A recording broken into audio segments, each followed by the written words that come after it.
Yeah, that's a good question. So we all know that when it comes to life, life is basically governed by like this trinity of energies, right? So when you look at, for example, the building blocks of life, you look at atoms and these microscopic particles are made up of protons, electrons, and neutrons. So that tertiary element or that tertiary configuration is always present.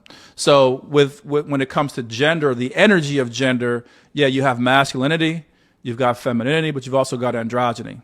And androgyny is different. Androgyny is when something has the act of changing or altering something, right? Or when it has the action of harmonizing something or synthesizing something or combining it and repurposing it, or the act of enlightening or the act of creating or inventing.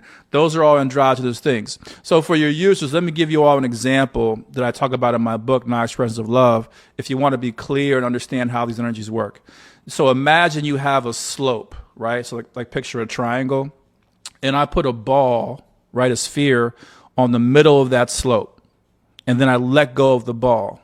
Now, how the sphere moves can be signified by one of the three energy states, right? So for example, if the sphere rolls up the hill, meaning it goes against the grain, that is an expression of masculine energy, okay?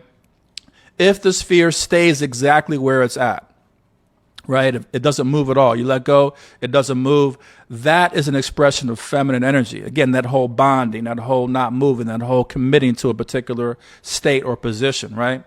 And then if the ball roll or the sphere rolls down the hill or down the triangle, right, down the slope, then that's an expression of androgynous energy. Androgynous energy goes with the flow, right? Androgynous energy says, okay, what's the path of least resistance?